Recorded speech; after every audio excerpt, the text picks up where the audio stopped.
Boa noite, boa noite. Já chega dando um joinha assim, ó.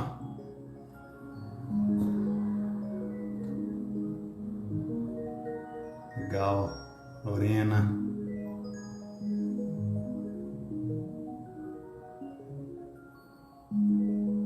Boa noite, gente. Boa noite.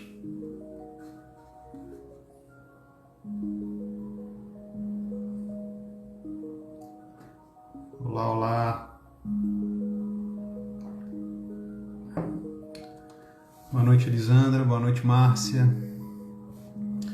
Luiz, Bia, Walter, Carol, Helena.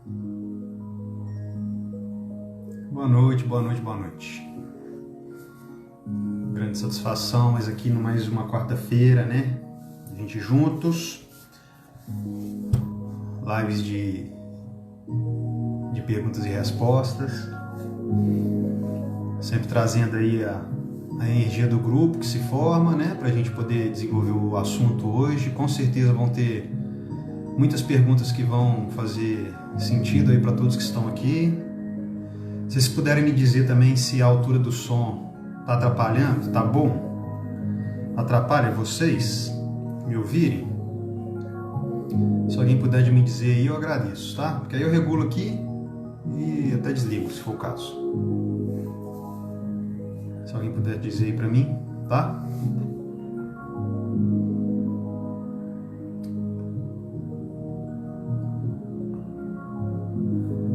Lara, Yolande, Bárbara, Rívia. Quanto tempo, hein, Rívia?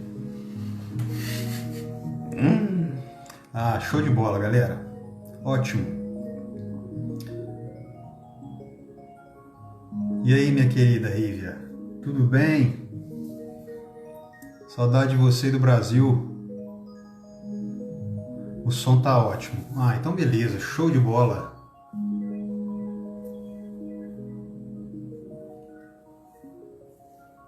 Que bom. Bom estar aqui com vocês, cara. Esse aqui é um momento que eu gosto bastante, né?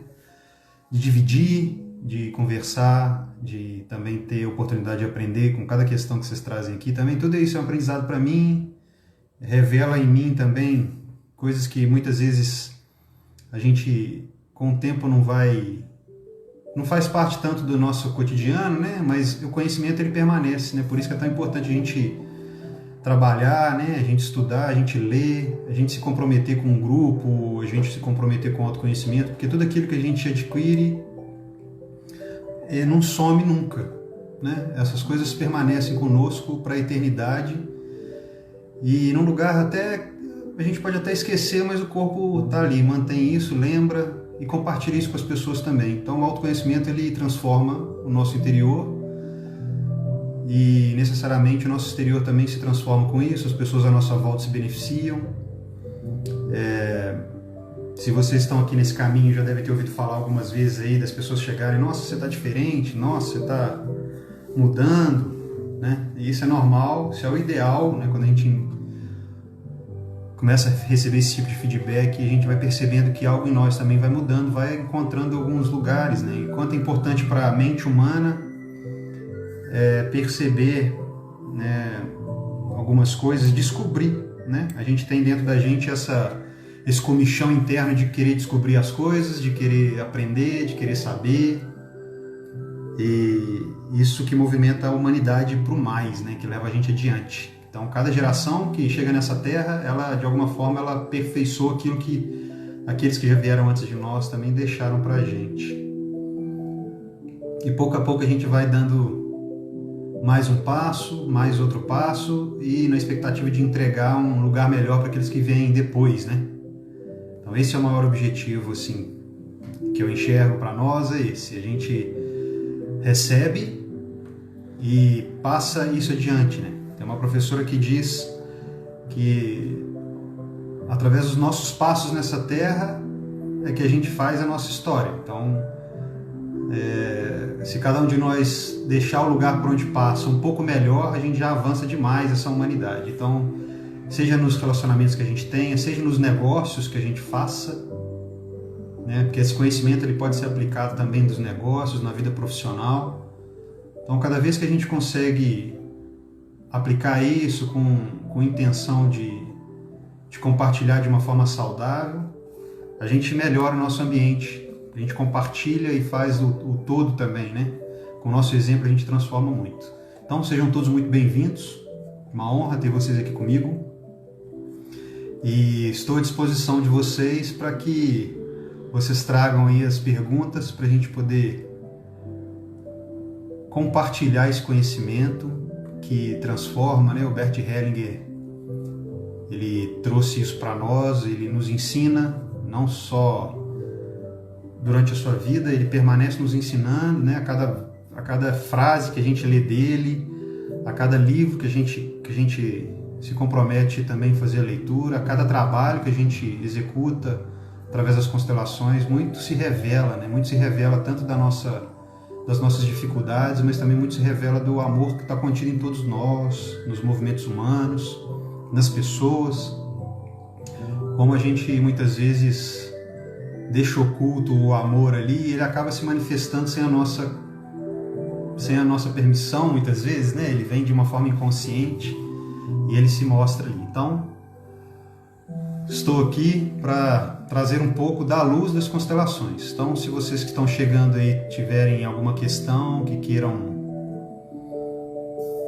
compartilhar aqui conosco, lembrando que às vezes você fica aí pensando assim, meu Deus, mas essa pergunta não tem nada a ver. Cara, tudo tem um sentido nessa vida, tá? Todas as questões, elas são... Tudo aquilo que tira a nossa paz, de alguma forma, traz uma oportunidade da gente ultrapassar algo, né? Então não tem... Nós somos 7 bilhões, então as coisas se apresentam para cada pessoa de uma forma diferente. Então, às vezes, os mesmos problemas se apresentam para cada um de nós numa determinada área da vida. Então, não se acanhe, não. E eu sempre lembro para vocês aqui e digo, a pergunta de ela abre campo para que outras pessoas também se beneficiem. Então, vamos lá. Qual o impacto, Thais? Qual o impacto de falência para as gerações futuras? Oi, Thaís. Boa noite. Então, a constelação, a gente... Através dos movimentos da constelação, né, quando a gente começa a estar muito no campo, então a gente começa a perceber que existem alguns movimentos que são parecidos, né, que a gente pode definir algumas situações. As falências, elas têm um ponto muito comum, né, nos processos de falência. A falência, ela é a morte de uma empresa, né? E toda vez que existe a morte de uma empresa, é como se aquela morte ali, aquela falência mostrasse uma morte naquele sistema. Então a falência, ela traz à tona isso, algo que não está sendo visto por aquelas pessoas e se manifesta através da morte numa empresa.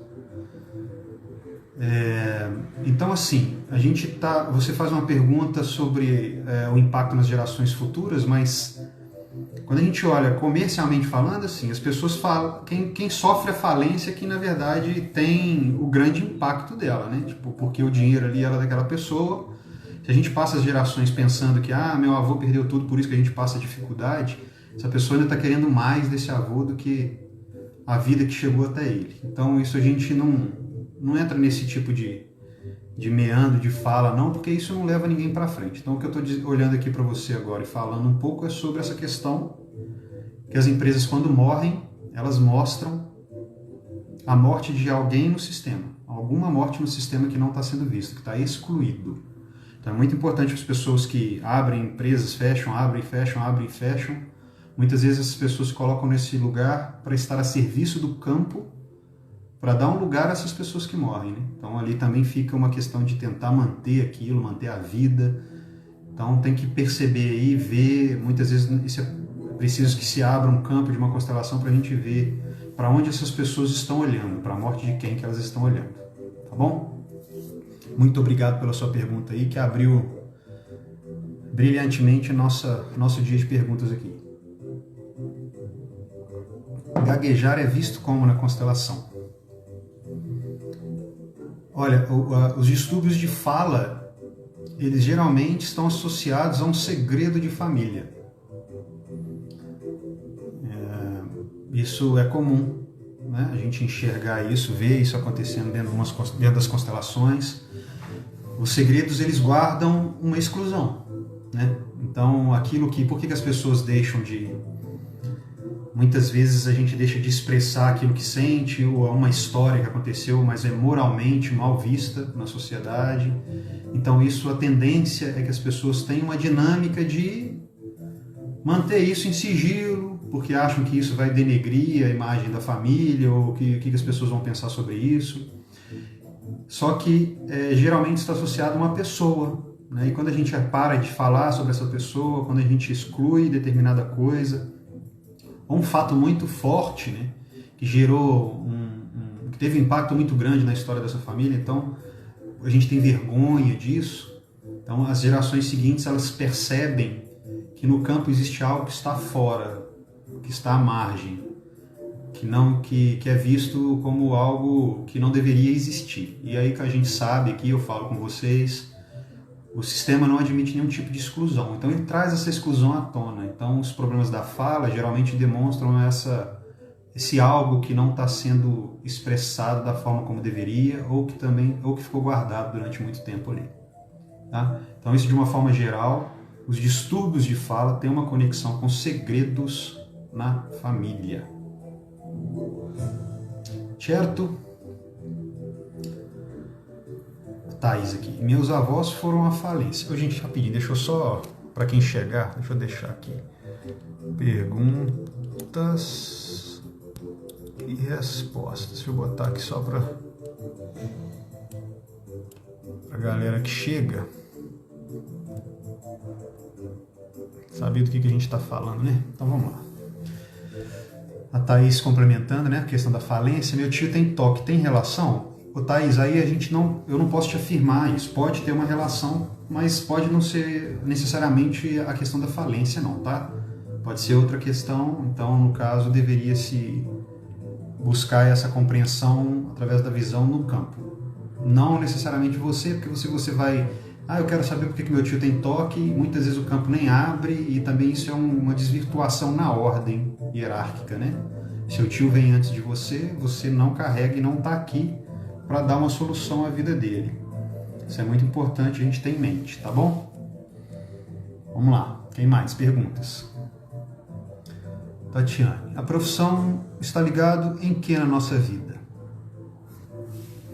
Ô, Tatiane, quando a gente fala de profissão, a profissão, ela é o que sustenta o adulto, né? Então ela está diretamente conectada com a presença da mãe, por exemplo. Porque a mãe é a primeira nutridora, é aquela que é o primeiro contato de todo ser humano com a fonte de algo, né, para se manter. Então, através da nossa profissão também a gente se mantém. Então, o Bert Hellinger, ele fala que a nossa profissão olha para a gente como nós olhamos para a nossa mãe. Então, eu gosto de associar também a questão do pai, porque muitas pessoas às vezes elas se desenvolvem muito na sua profissão. Como assim? Elas fazem muitos cursos, pós-graduação, mestrado, doutorado. Sabe aquela pessoa que forma e não sai do estudo nunca? Ela fica ali sempre buscando um curso a mais, uma forma de aprender mais, nunca se sente pronta. Nesses casos, geralmente está conectado com a figura do pai. Então eu gosto de dizer assim, é como se a mãe fosse a via, a estrada, né? Então é a nossa profissão, é a estrada, é onde a gente pode caminhar. E o pai seria a mão de direção, sabe aquela plaquinha que indica? Então a mão da via. Então o pai seria a forma como a gente aplica essa profissão no mundo, no mercado. Então é importante você perceber, se eu não consigo me firmar no emprego, eu não consigo me conectar com a minha profissão, aí essa questão geralmente está mais conectada com a figura da mãe e a nossa relação com ela, que, como eu disse, é a primeira fonte de renda nossa, né? A primeira fonte de subsistência nossa. Então, aquela relação que a gente tem com a nossa mãe, a forma de se relacionar com ela, como a gente enxerga essa mãe, nós também levamos essa maneira de se conectar com as coisas no mundo, e a profissão seria essa figura. E o pai seria a aplicabilidade disso no mundo concreto, né? A ação da nossa profissão, mercado de trabalho ali, aquela coisa prática. Então, pessoas com dificuldade de profissão devem olhar para a sua relação com a sua mãe. Isso eu estou te dizendo aqui, né, de uma forma generalista, geralmente é essa questão que está envolvida aí. Então, você já tem alguma coisa aí, eu e minha mãe temos uma relação um pouco difícil, então você já vai mais ou menos percebendo qual que é a raiz de tudo isso. Mas, como eu digo, nada substitui a investigação individual ali, pessoal, né, quando a gente abre um campo, tá bom? Vamos lá.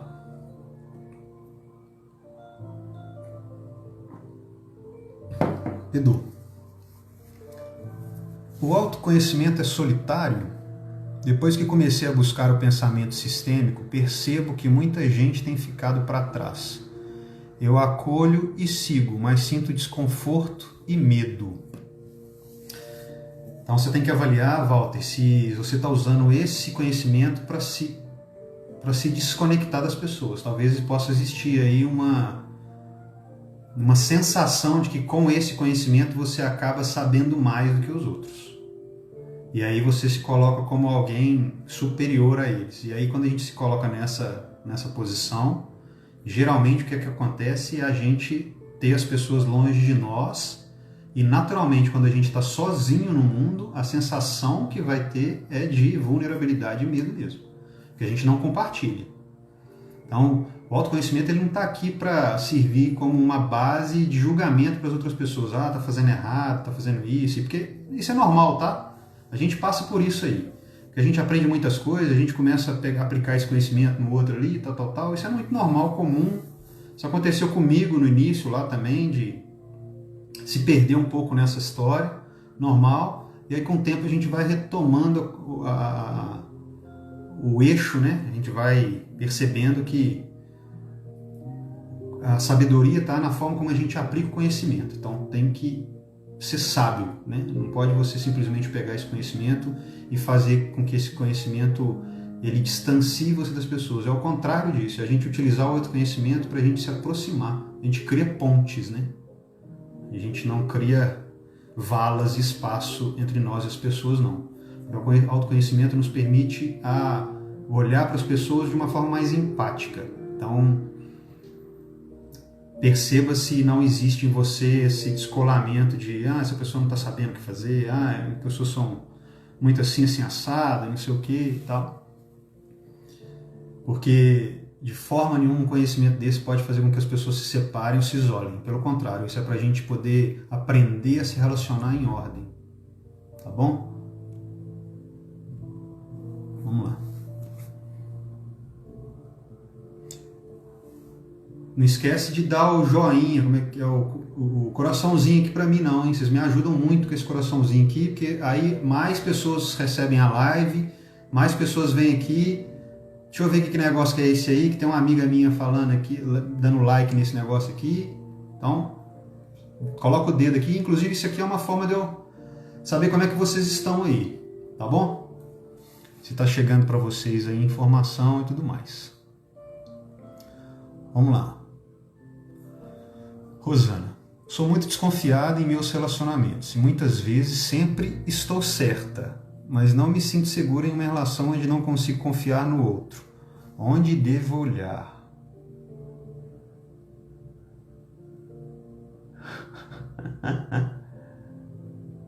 Então, cara, esse tipo de postura, quando você se coloca diante da outra pessoa, se colocando como a certa na relação, essa relação já não tem mais como progredir. Então, é uma certa arrogância se colocar numa relação dessa forma, né?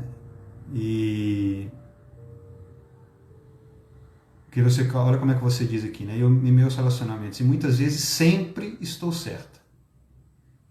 Então, quando a gente vai se relacionar com alguém que tem uma ideia de que está sempre certa, não existe troca. Não tem uma possibilidade de a gente, não tem uma abertura para que a gente possa entrar. Né? E por isso que você diz aqui, eu não consigo confiar no outro. Então você precisa confiar, antes de mais nada, no seu pai. Né? E só que o que o filho faz? O filho fica esperando. O que é a confiança? Né? Se a gente fala para analisar só a palavra assim, confiança. Quem financia algo é alguém que coloca investimento na fé. Então eu vou financiar, eu vou fiar algo. Então você chama para ser o fiador lá do aluguel. Essa pessoa, ela coloca o nome dela confiando, ela financia o nome, esperando que você lide com aquilo da melhor maneira possível. Então não existe a confiança antes, né? Porque aí o que a gente faz? A gente espera muitas vezes a pessoa nos mostrar que ela é confiável. E aí então eu não confio, eu não coloco, eu não me abro, né? Se eu estou esperando a pessoa já vir com algo para mim, eu não estou ali dando uma possibilidade dela mostrar alguma coisa, mostrar se é legal, se não é, se vai dar certo, se não vai. Então eu fico nessa postura de que eu sei que eu sou confiável, eu sei que eu sou boa, agora você mostre para mim que você é bom. Mas a outra pessoa não conhece a gente, né? Como é que faz então? Aí, quando a gente vai para um relacionamento, a outra pessoa sente isso, sente esse distanciamento, esse pé atrás, e aí vira uma coisa que desequilibra. Como é que eu posso me abrir, dar para essa pessoa algo se ela está... Como é que eu posso entrar numa relação e me aprofundar com isso se ela já está pensando que eu posso entrar aqui e fazer alguma coisa para ela? Então isso acontece porque você espera que os homens entrem na relação e façam aquilo que você sentiu do seu pai para com você. Que é uma postura normal do cultural, da normalidade hoje, por conta da dispersão do conhecimento, da falta do conhecimento sistêmico, a gente ficar esperando que alguém nos dê algo para aí depois a gente fazer qualquer tipo de movimento. Só que a criança se esquece que ela recebeu muita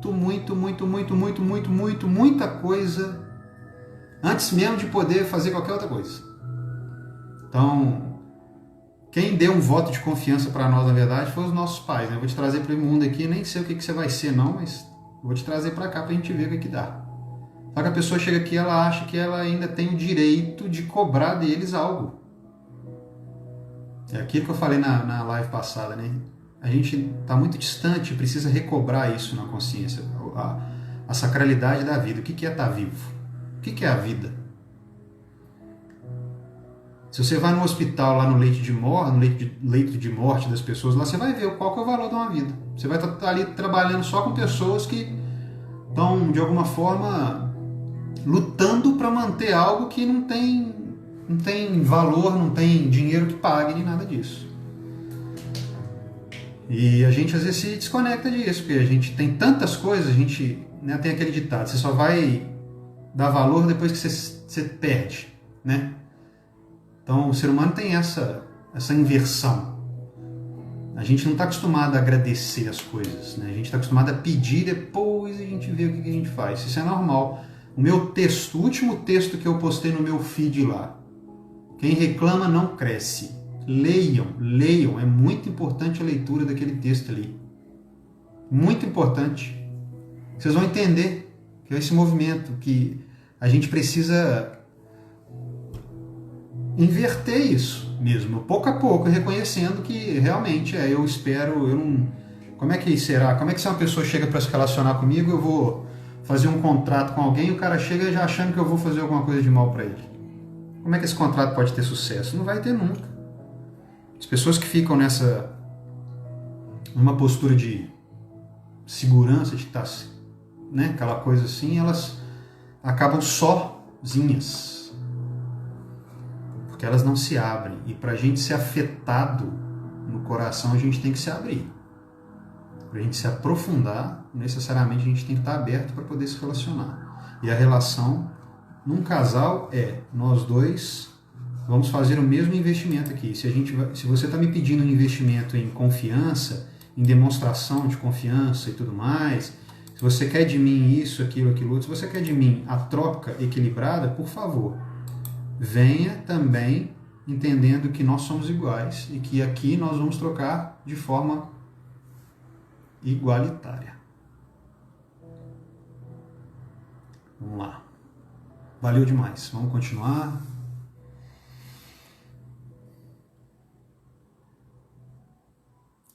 Próxima pergunta aqui. Relação conflituosa com irmãos. Não falo com o irmão e com a irmã, relação difícil.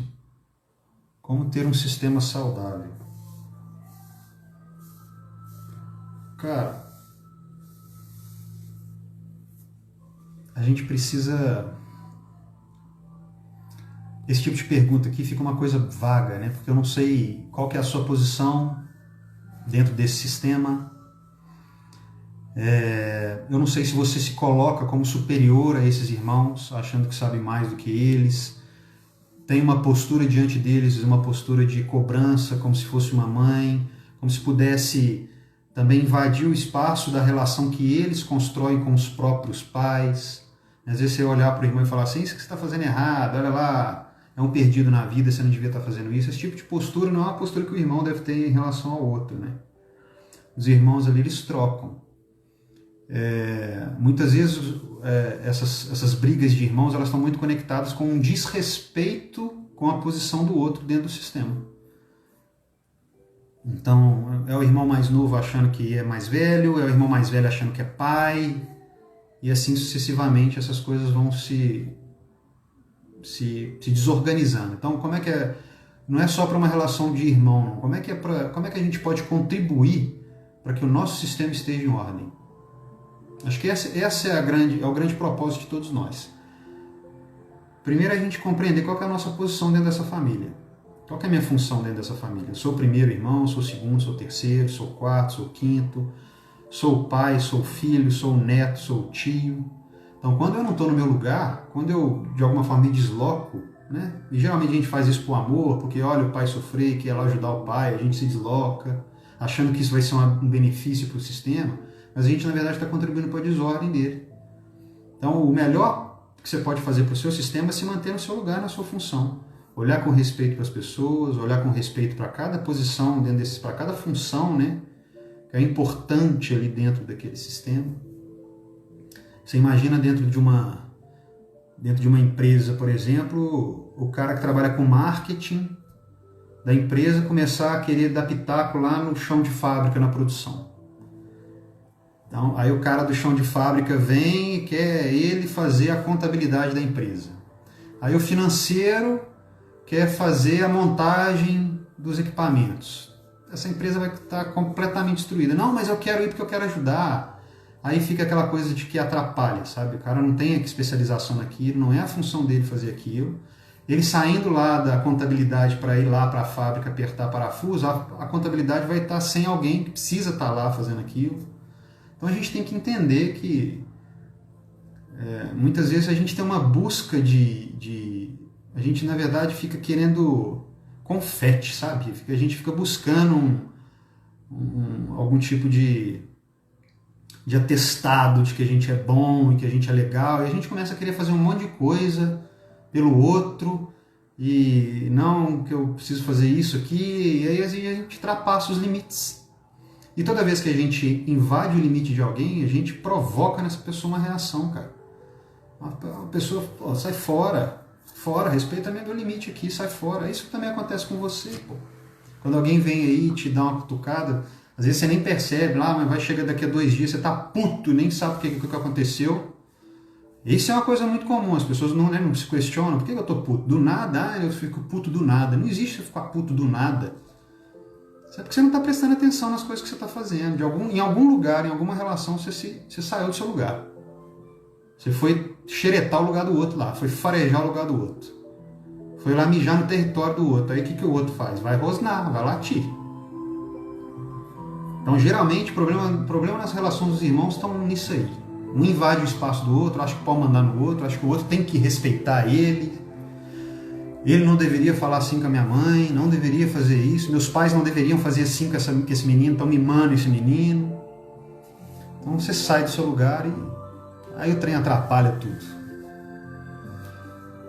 Vamos lá. Hoje eu ouvi de uma consteladora a importância de assinar os papéis da separação para deixar vir o próximo, etc e tal. E quando é um namoro longo que termina, o que pode marcar bem esse término? Cara, namoro é uma coisa, casamento é outra. Namoro, ele não... O namoro não tem um peso que tem um casamento, né? Justamente porque os namorados, eles ficam ali naquela história ali, como se estivesse na expectativa de que é algo que eu posso pular fora a qualquer momento, né? E o casamento, quando a gente assina um papel ali, a gente se compromete, né? Aquilo é um ritual. Você se compromete perante toda uma sociedade, mais do que isso, você se compromete diante dos seus familiares, dos seus amigos, de um juiz de paz, você assina um termo falando, olha, estou aqui. Aquilo é uma ritualística muito forte, cara. As pessoas, nós aqui estamos perdendo um pouco disso aí e estamos olhando mais para a festa do que realmente a profundidade que pode ser uma festa de casamento que rompe com a vida de solteiro, que rompe com a vida de criança, que rompe com o sistema de origem. Né? Se as pessoas tivessem um pouco mais de profundidade e entendimento que todos os rituais de passagem, né, a gente passa por vários. O próprio nascimento é o primeiro deles, né? Romper a minha mãe ali, aí eu fazer uma transição da morte uterina, de uma vida anfíbia, né, para a vida humana, para pisar na terra, respirar o ar, isso é um puta de um ritual. Aí depois você faz aquele outro ritualzinho de corte de primeira vez que eu vou para a escolinha, outro ritual. Depois eu vou sair da escolinha ali, maternal, e ir para a primeira série, eu já não posso chamar a titia de tia, né? A professora de tia, a professora. Aí faz ali uma festinha de formatura na escola, as pessoas perderam por que isso existia. Isso são marcos psicológicos. Isso ajuda a pessoa a criar esses marcos. Isso possibilita a pessoa, opa, peraí, agora eu não posso mais chamar de tia. Lá no terceiro ano, festa de formatura do terceiro ano. Cara, que seja o ritual que seja, tá? Não tô falando que tem que ser festa, o baile, aquela coisa arada toda, não. Eu tô falando que tem uma ritualística muito forte. Lá no terceiro ano, o que o cara faz? Ele tá rompendo com a vida de estudante. E tá entrando, começar numa ideia do que seria a vida adulta. Vai se comprometer numa faculdade de forma diferente. Mas o que acontece? A gente entra na faculdade achando que a faculdade é o quê? Hoje em dia. Cara, eu tô falando isso porque é normal. Eu passei por isso também, estive na faculdade também. Quando a gente não tem... Nós estamos aqui para melhorar, né? Então eu falo isso aqui é para que talvez isso tome um lugar dentro de você, se faça sentido, que você, a partir de agora também... Porque o que tem força é aquilo que a gente entrega o nosso poder. Então, se eu começo a enxergar um ritual como algo que tem força, eu já vou para o casamento do meu sobrinho, do meu tio, do meu amigo, com outro tipo de movimentação interna, com outro tipo de olhar para aquilo. Eu já vou encarar aquilo de uma forma muito mais séria, muito mais responsável. Eu vou fazer questão de estar naquele lugar ali. Eu já vou, o que é isso? Eu não vou chegar aqui, vou só pra zoeira, não sei o que. Não, você já se compromete.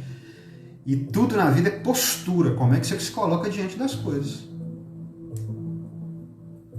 Então eu tô falando aqui dos rituais. Então você vai lá e aí forma na faculdade. Porra, agora corte. O que você vai fazer? Vai lá, vai ter um baile de formatura, vai ter uma festa no boteco, vai uma festa no sítio, vai lá, beleza. Quer ir lá, aproveita, enche a cara, arregaça com tudo. Porque amanhã você já não é mais estudante. Crie o seu marco. A partir de amanhã, meu amigo, servir, bora pra vida. Só que tem toda essa dificuldade, né? Porque tá mais preocupado na roupa que eu vou vestir, como é que as pessoas vão me olhar, quantas taças de vinho eu vou oferecer. Então, as preocupações, né, elas vão... E isso não é culpa da fábrica nem nada disso, não. Os caras estão aí para vender. Isso é postura interna. Se eu vou para uma coisa assim... E vocês podem perceber que todas as vezes que a gente vai numa comemoração, né, ou alguma coisa que é grandiosa assim e tal. Tem uma coisa por trás ali que é muito importante, cara. Por isso que é importante você celebrar a festa de aniversário, que é ao longo dos anos que você vai percebendo, que você vai deixando algo para trás e vai entrando num novo mundo, numa nova possibilidade, em algo novo. Algo vai morrer e vou. Ah, é festa de fim de ano, ah, é Natal, não sei o que, ah, não faço isso, não dou valor a isso. Tudo bem, não dê valor a isso, mas que isso ajude os marcos psicológicos, se forem feitos de uma forma concreta, que você se coloque numa postura, que tem uma intenção naquilo ali, puta merda, bicho. Ajuda demais. Então, você está falando sobre os namoros aqui, né? Na questão da separação, isso também é um ritual, né? Ajuda a pessoa. Quando ela assina ali o desquite, isso tem uma quebra. Por que muitas pessoas ficam evitando de assinar? Tem uma explicação para isso. Ah, não vou não. Não. Enrola o outro, não quero. Arruma briga, porque existe uma dificuldade de corte. Né? E no caso do namoro, que tem um pouco mais de peso, é a gente simplesmente se centrar e olhar para essa história com respeito, perceber que ela contribuiu para a gente de uma determinada maneira, que a gente cresceu com esse relacionamento, cresceu com essa pessoa, e que a gente sai dali sem cobrar nada pro outro, porque um relacionamento ele só termina com respeito. Se eu não respeito a pessoa, eu estou vinculado a ela. Eu posso estar vinculado pela dor, pelo amor, pela raiva. Certo, Nara?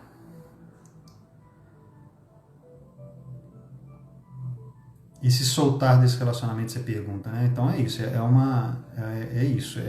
Eu compreender o que esse relacionamento me traz, como ele faz, como é que ele contribui para o meu crescimento, porque todo mundo cresce com relacionamento, não existe um relacionamento que você entra e fica menor depois do relacionamento. Você vai aprender um monte de coisa, e a pessoa que esteve com você, ela vai te trazer uma grande abertura de portal. Você pode até ser a pior, nossa, foi difícil, deu uma brigaiada desgramada durante todo o relacionamento. Então, o que você aprendeu com isso? Como é que será a sua postura agora nos próximos relacionamentos? Como é que você olha para esse relacionamento e agradece porque ele te deu isso, a compreensão disso, daquilo outro. O entendimento de que houve um avanço no equilíbrio, erramos aqui nisso, erramos naquilo, não devia ter feito aquilo. Então o relacionamento ele sempre ensina, cara. Não existe uma possibilidade que isso você não vai receber, não.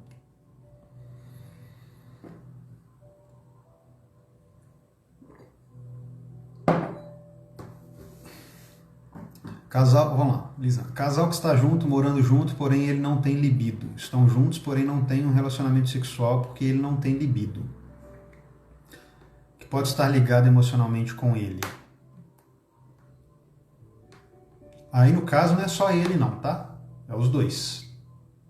A mulher também tem que entender por que ela atrai um homem assim. O que esse homem está querendo mostrar para ela. E esse homem, ele provavelmente tem um problema grande no relacionamento dele com os pais ali. Tem que ver o que é que está acontecendo ali. Porque ele não manifesta o masculino dele dentro desse relacionamento, né? Então ele está fiel ao sistema de origem, está emaranhado lá de alguma forma. Pode ser, ele está conectado com essa mãe, com a mãe dele, então ele é um filhinho da mamãe, ele não consegue trair a mãe. E geralmente quando isso acontece, o homem está ali junto da mãe, na esfera da mãe, né, como filhinho da mamãe, e olhou a mamãe na relação do papai e falou assim, minha mamãe é uma vítima, meu pai sacaneou minha mãe, meu pai é um filho das unhas, e tal, aí ele vai pro lado da mãe. Quando ele faz isso, ele começa a matar dentro dele todo o masculino. Então aí não tem jeito, ele não vai conseguir exercer o pleno homem que ele é. Aí vai ser o cara que não consegue se aprofundar nas relações, não. Ele conhece muito do mundo feminino ali, mas não consegue se firmar muito, não.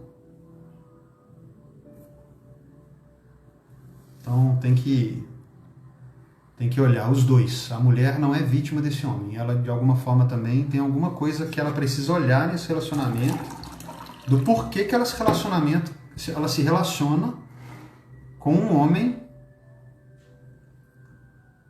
que tem esse tipo de postura. e que ela se coloca como maior do que ele, porque eu tenho libido, ele não.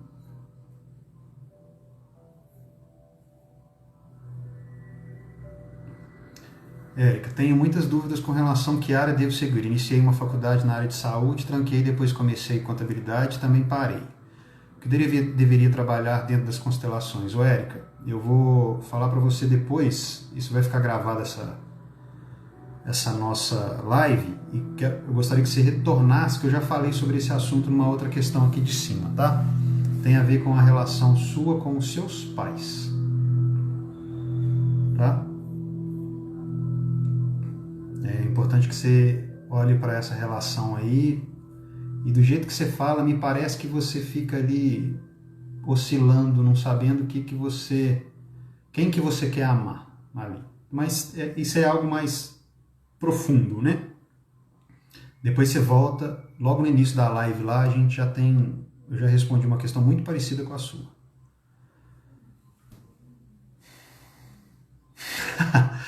Alguma dica, essas assim eu acho ótimo, ó, aqui ó. Alguma dica para despertar o interesse do meu marido para a constelação? Ele tem diversos bloqueios e problemas com a relação com a mãe, mas não gosta de terapias.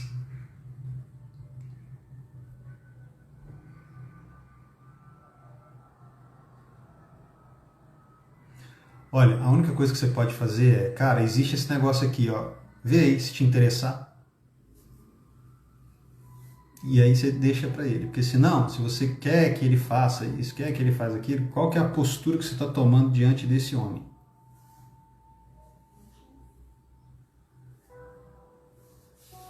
Entendeu, Karina? Então, assim, ó, constelação, agora é a resposta geral. Constelação é algo muito legal, é maravilhoso, é um conhecimento que transforma a vida da gente, traz muito sentido para muitas coisas. A gente consegue, com pouco, às vezes, a gente ouve uma frase de alguém num grupo, ouve uma frase numa live, lê uma frase do Bert, a gente já consegue mudar a nossa relação, né, nossa postura diante de algumas coisas na vida da gente. E muitas vezes a gente se coloca nesse conhecimento, enxerga muita coisa bacana ali, e a gente tem, por amor, né, a gente quer o melhor das pessoas que estão conosco. Então a gente tem um movimento de falar, pô, vou trazer a galera para cá, não, peraí, essa galera tem que ver constelação, você tem que fazer constelação, você tem que ler isso, tal. E esse amor coloca a gente nesse tipo de movimento, assim. Então o que eu falo para as pessoas? Constelação é maravilhoso? É. Só que você também precisa se colocar diante da constelação, você precisa chegar até a constelação. Então a gente mostra para as pessoas o que é. Olha, conheci isso aqui, achei demais, posso falar da minha experiência pessoal, é como se eu estivesse apresentando, sabe, aquela que você, poxa, aqui tem, você recebe uma pessoa que é de fora da sua cidade e você faz uma puta questão de mostrar para ela cidades, pontos turísticos, as coisas todas. Então você leva a pessoa para passear, você fala, olha, aqui tem uma ótima comida, esse é um restaurante tailandês, eu acho que seria interessante você vir. Esse aqui é um lugar muito bacana, é um museu, dentro desse museu tem uma história e não sei o que, tal. Cara, vai acontecer um show lá na pracinha, vamos lá, você tem interesse de ir? Um showzinho muito legal, já vi essa banda outras vezes. E a gente permite que as pessoas façam um movimento, né? Porque nisso também você coloca a responsabilidade da pessoa na mão dela. Porque o que acontece muitas vezes? A gente fala assim, você tem que constelar, vai lá, você tem que constelar, você vai lá, não sei o quê, fala com alguém, fala com o marido, fala com a prima, fala com a tia, fala com o irmão. Aí a pessoa fala, tá bom, vou lá. Aí a pessoa vai lá na constelação, vê aquilo e acha aquilo horrível, ou vê uma coisa lá que mexe muito com ela, provoca uma dor, né? Que ela estava ali quietinha, não tinha problema, de repente ela vê alguma coisa que é algo que ela já tinha até esquecido, queria esquecer, mas viu ali na constelação. Como é que ela vai sair e olhar para você? Vai vir uma coisa assim, ó, fiada das unhas. O que você me levou nesse lugar? A pessoa vai começar a responsabilizar você. Então o melhor que a gente pode fazer é sempre devolver a força para as pessoas. Olha, eu conheci um negócio que é legal. Já leu sobre isso aqui? Conhece o Instagram desse cara aqui? Ó? Olha o que esse cara está falando aqui legal. E aí a gente deixa a pessoa livre para ela fazer o movimento que ela quiser fazer. Porque não necessariamente a constelação ela não é para todo mundo. A gente tem que limar essa lenda, né? Talvez essa fantasia da gente achar que a constelação é algo que todo mundo está aberto para a constelação. Não, não é assim. A constelação está aberta para quem quer a constelação, para quem entende que aquilo vai de alguma forma ajudar, né? Trazer clareza. Então a gente também tem que estar diante das pessoas com esse tipo de respeito, né? Eu respeito. Se o seu caminho não é a constelação, e o melhor também, o que a gente faz para os outros é o exemplo, né? Então como a gente se coloca diante da nossa mãe, do nosso pai, das pessoas, como é que a gente aplica o conhecimento, isso que eu acho que é o que é o mais profundo.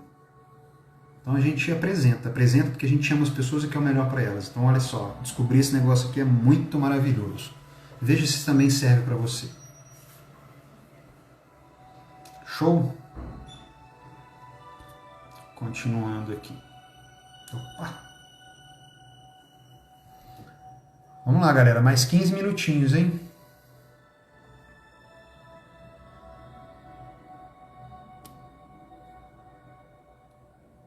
Deixa eu ver se tem mais alguém aqui.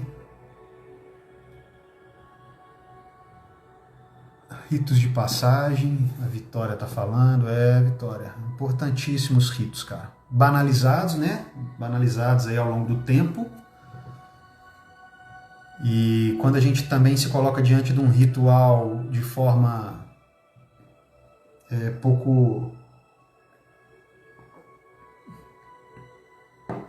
Quando a gente entra, às vezes, numa febre, né, de ritualística, a gente também perde com isso, a gente profana, né? É o profanar o sagrado, né?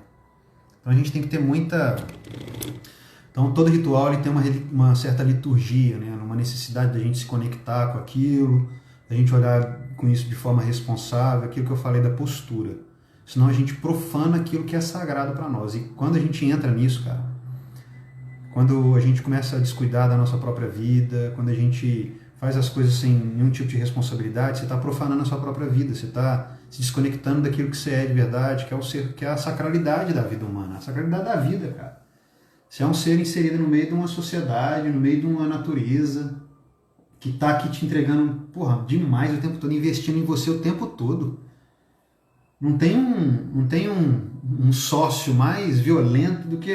Violento no bom sentido, tá? Eu falo violento porque é a gíria mineira aqui.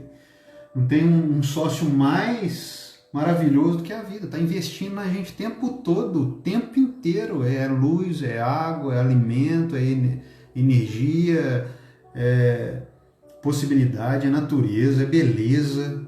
Tudo, pô, o tempo todo. Então se a gente começa a se desviar da nossa visão sagrada do que é a vida, do que são as relações, a gente profana. E você começa a profanar o sagrado, sabe o que vai acontecer com o tempo? Sua vida começa a perder sentido.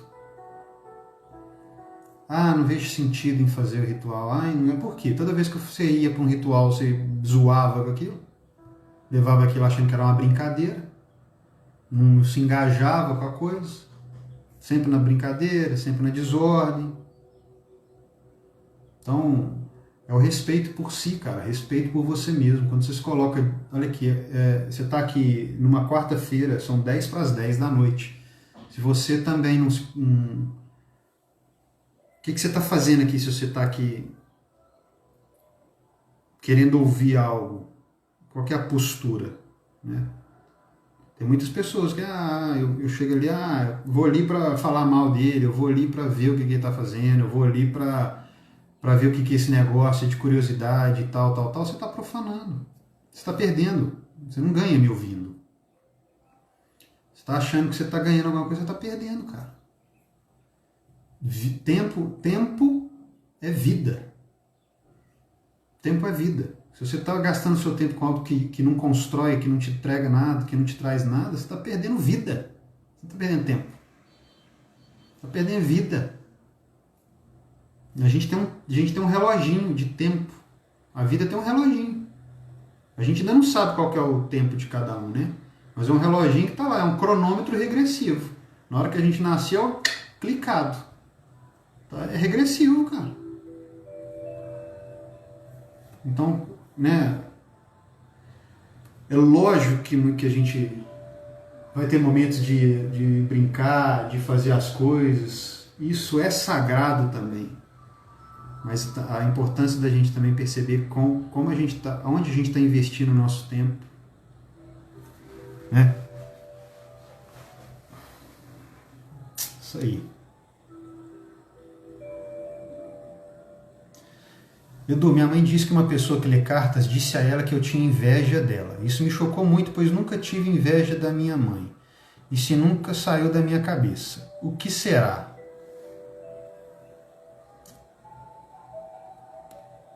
Bom, se você está falando que você nunca teve inveja da sua mãe, você comprou o boi você comprou uma fala de alguém que está dando seu poder todo para ela.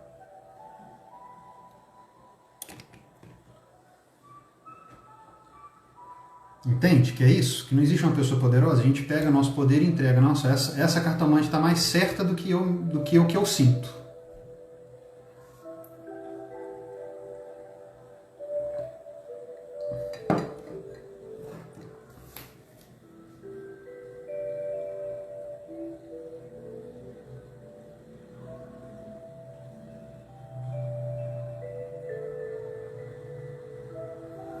Se isso te incomoda tanto, cara, e não é nem porque essa pessoa falou algo, se isso te incomoda tanto,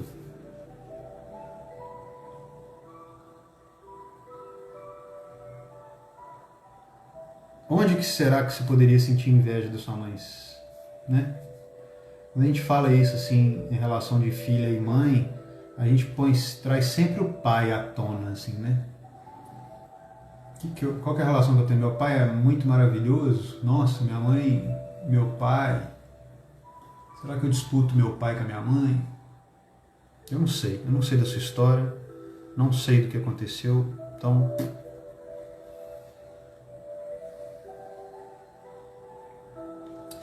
Minha irmã não consegue terminar nada desde criança, começa as coisas e não termina, curso, faculdade, emprego, etc. O que quer dizer? Já falei sobre esse assunto, de novo, vai estar gravada na live.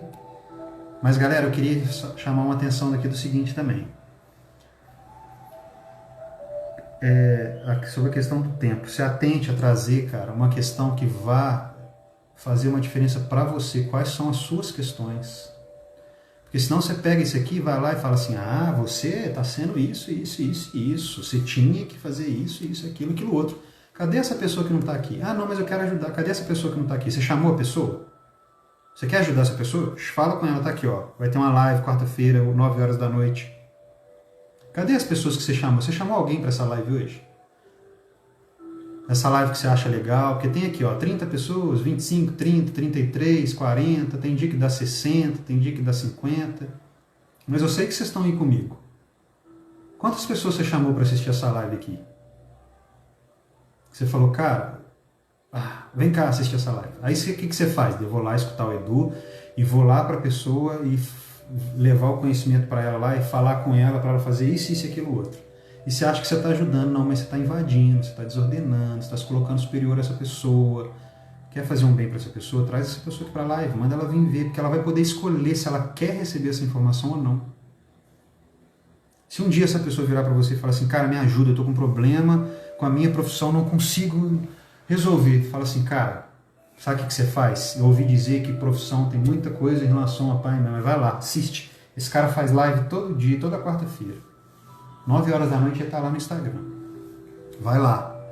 Você ajuda muito mais essa pessoa.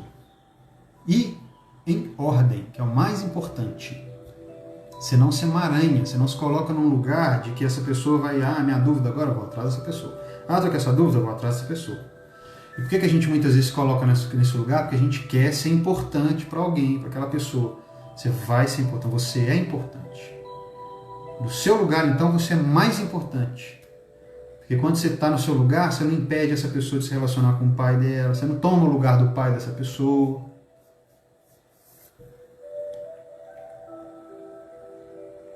Eu estou aqui pensando nisso, não entendi o que você está pensando, mas vamos lá, continuando. Edu, se puder falar um pouco sobre promiscuidade.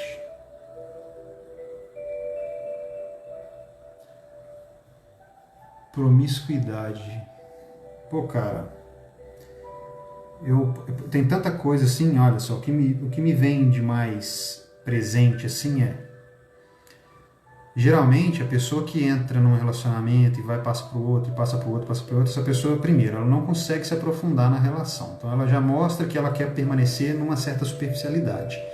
Geralmente isso também se a pessoa não está disponível para se envolver com outra pessoa, o que ela faz? Ela se mostra como alguém que não quer trocar com ninguém. Então, se eu não quero trocar com ninguém, necessariamente eu sou alguém que pense só em receber alguma coisa.